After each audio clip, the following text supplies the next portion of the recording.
Hey everyone, जैसा कि आज आपने थंबनेल में देख ही लिया होगा कि आज हम ओटी, आईसीयू और इमरजेंसी से जो प्रैक्टिकल बेस्ड नॉलेज है, प्रैक्टिकल बेस्ड जो स्टडी है वो करने जा रहे हैं, जो कि एग्ज़ाम पॉइंट ऑफ व्यू से बहुत ही इम्पॉर्टेंट है।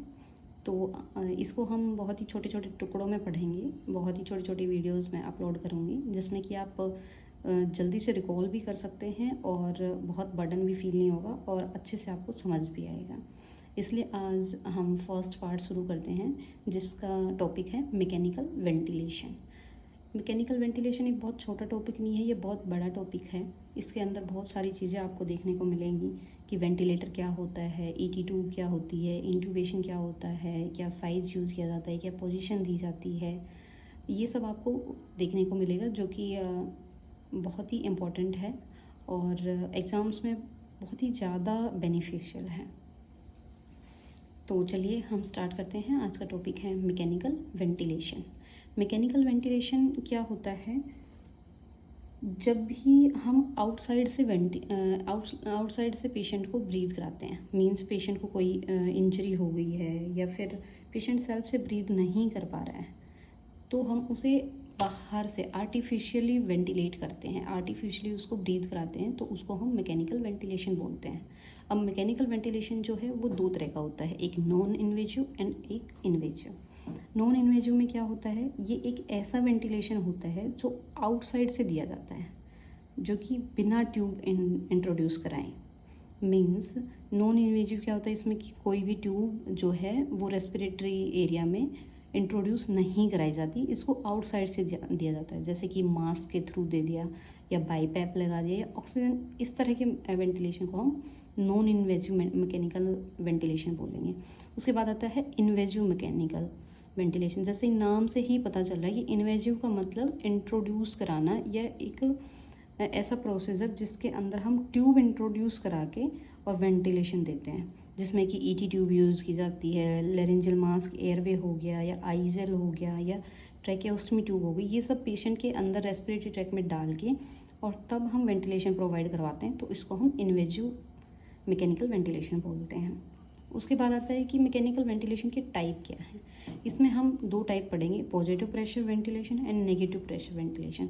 जैसे कि आप नाम से ही पता कर पा रहे होंगे कि पॉजिटिव मीन्स एक्स्ट्रा, जिसमें कि क्या होता है, in which air is pushed into the lungs through the airways. Means हम जो एयर है उसको हम बाहर से और लंग्स के अंदर पुश करेंगे, मीन्स ज़्यादा एयर को हम एंट्री कराएंगे लंग्स में, जिससे कि पॉजिटिव प्रेशर क्रिएट होगा, उसी को हम पॉजिटिव प्रेशर वेंटिलेशन बोलते हैं। अब सेकंड आता है negative pressure ventilation. Negative pressure ventilation क्या होता है कि हम बाहर से एयर देने की बजाय जो लंग्स में एयर है उसको एस्केप आउट करेंगे, सक करेंगे लंग्स के अंदर से by stimulating the movement of chest. Negative pressure ventilation में क्या है, in which air is usually sucked from the lungs by stimulating movement of chest. Chest के मूवमेंट्स को स्टिमुलेट करके लंग्स के अंदर से एयर को शक करने के बाद जो प्रेशर बचेगा वो नेगेटिव रहेगा, और इस तरह के वेंटिलेशन को हम नेगेटिव प्रेशर वेंटिलेशन बोलेंगे। इसके बाद अभी आता है मैकेनिकल वेंटिलेटर, कि मैकेनिकल वेंटिलेटर होता क्या है। मैकेनिकल वेंटिलेटर क्या है, ये provide ventilation artificially through a machine to the patient who not able to breathe by self. Means क्या है, पेशेंट जो सेल्फ ब्रीथ नहीं कर पा रहा है उसको आर्टिफिशियल मशीन से वेंटिलेशन प्रोवाइड करना, और जो कि एक मशीन करती है, जिसको हम बोलते हैं मैकेनिकल वेंटिलेटर। किसी भी पेशेंट को जो कि खुद से ब्रीथ नहीं कर पा रहा है उसको आर्टिफिशियली ब्रीदिंग देना, और वो जिससे दिया जाता है वो उस मशीन को हम क्या बोलते हैं, मैकेनिकल वेंटिलेटर। जो आउटसाइड से आर्टिफिशियली ब्रीथ दी जाती है उसको हम मैकेनिकल वेंटिलेशन बोलते हैं, और जिस मशीन से, जिस इंस्ट्रूमेंट से दी जाती है उसको हम मैकेनिकल वेंटिलेटर बोलते हैं। अब इंडिकेशन क्या होंगे मैकेनिकल वेंटिलेटर की, कि मतलब पेशेंट को ऐसी क्या ज़रूरत पड़ेगी, किसी भी पर्सन को ऐसी क्या ज़रूरत होगी कि हम उसको वेंटिलेटर पर डालें या वेंटिलेटर से उसको ब्रीथ कराएं।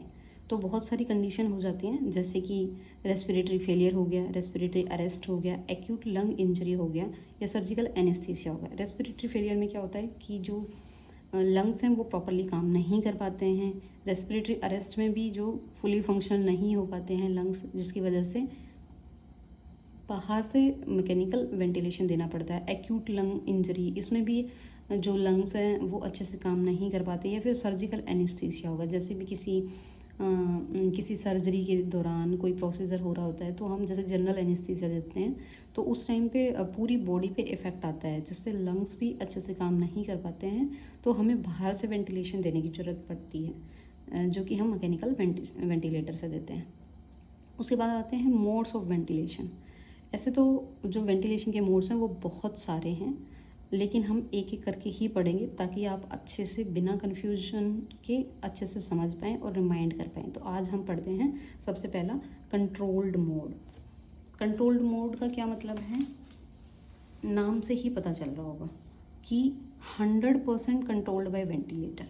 ये ऐसा मोड है जिसमें कि जो पेशेंट की ब्रीथ होती है कि पेशेंट कितनी ब्रीथ लेगा, कितना इंस्पिरेशन करेगा, कितना एक्सप्रेशन, ये टोटली कंट्रोल किया जाता है मशीन से, जो कि वेंटिलेटर को हम बोलते हैं। इसमें जो पेशेंट कंट्रोल होता है या जो पेशेंट जो ब्रीथ करा तो वो बिल्कुल 0% होता है। मीन्स पेशेंट का इसमें कोई कंट्रोल नहीं होता है, पेशेंट खुद से ब्रीथ नहीं कर सकता है।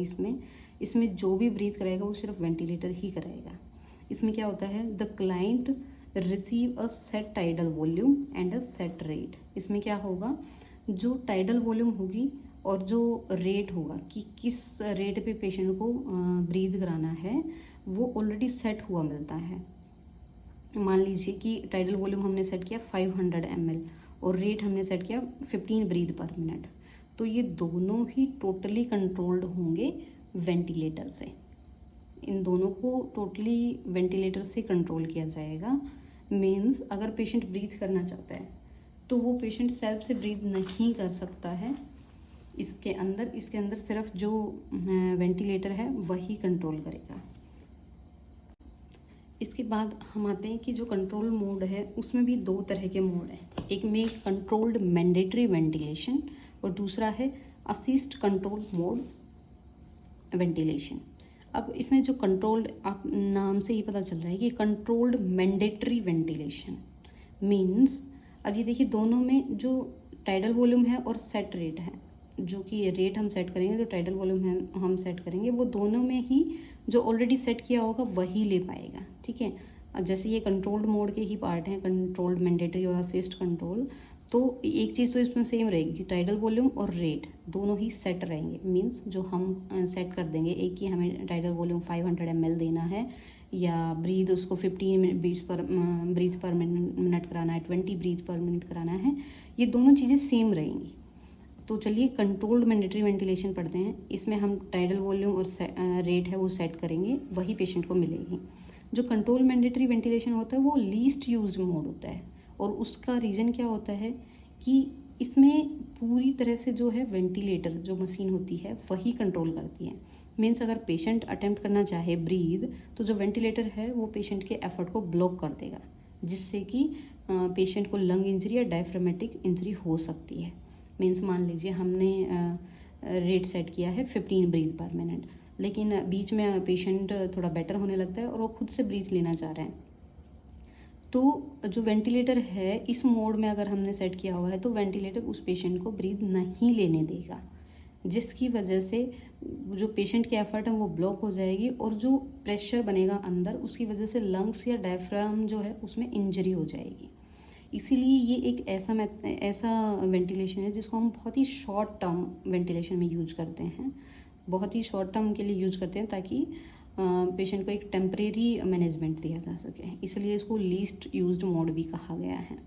इसमें जो पेशेंट जैसे खुद से ब्रीथ लेगा तो हमें पता ही नहीं चलेगा, क्योंकि वेंटिलेटर उसको ऑलरेडी ब्लॉक कर देगा। वो सिर्फ वेंटिलेटर उतना ही टाइडल वॉल्यूम और रेट देगा उसको जितना कि हमने सेट किया हुआ है, पेशेंट को वो लेने ही नहीं देगा। इसीलिए इसका कॉम्प्लिकेशन क्या होता है कि लंग इंजरी कोज हो सकती है और डायफ्रामेटिक इंजरी कोज हो सकती है। उसके बाद आता है असिस्ट कंट्रोल मोड। जैसे कि आपने ऊपर पढ़ा कंट्रोल्ड मैंडेटरी वेंटिलेशन, उसमें controlled mandatory means complete control था, बट अभी क्या है असिस्ट कंट्रोल मोड। ये मोड सबसे ज़्यादा यूज किया जाता है, मोस्ट कॉमनली यूज मोड है ये। इसमें क्या होता है, सेम जो हम टाइडल वॉल्यूम सेट करते हैं या रेट सेट करते हैं वो तो पेशेंट को सेम ही मिलेगा, लेकिन ये इस मोड में क्या होता है, जो वेंटिलेटर होता है वो पेशेंट की ब्रीथ को ब्लॉक नहीं करता है। अगर पेशेंट ब्रीथ इनिशिएट करना चाहता है तो पेशेंट ब्रीथ कर सकता है। असिस्ट कंट्रोल मोड में जो पेशेंट है वो जो वेंटिलेटर है वो पेशेंट की ब्रीथ को ब्लॉक नहीं करेगा और जो पेशेंट है वो ईजिली ब्रीथ अपनी ऐड कर सकता है। अब इसमें हम एग्जांपल लेके कैसे समझ सकते हैं। मान लीजिए हमने पेशेंट रेट सेट किया है हमने 15 ब्रीथ पर मिनट और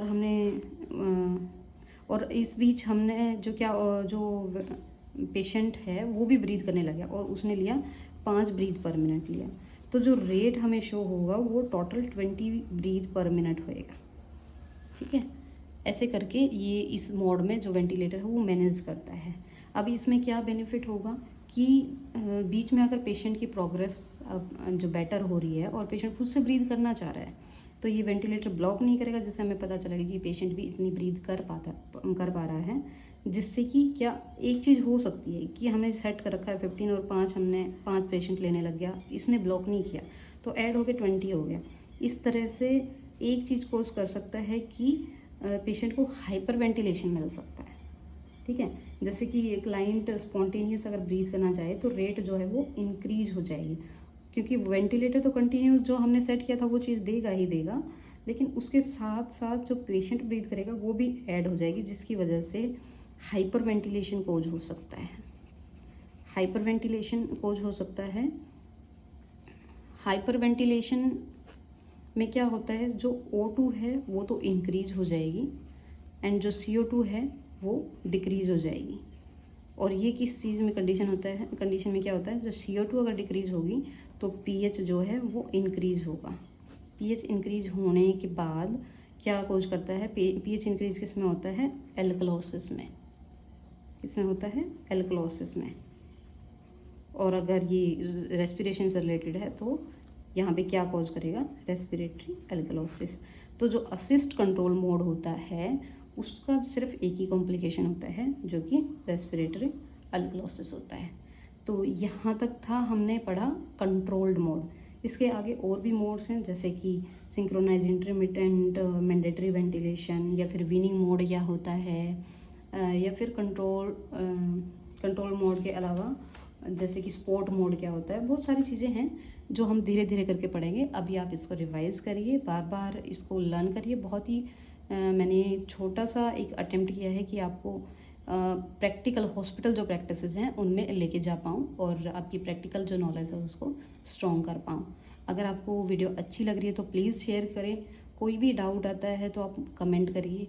आपके जो कमेंट्स हैं, आपके जो लाइक्स हैं वो मुझे मोटिवेट करते हैं कि मैं ज़्यादा से ज़्यादा जो जेन्युइन कंटेंट है वो आपके लिए लेके आऊँ और आपके एग्ज़ाम में हेल्प मिले आपको। Thank you.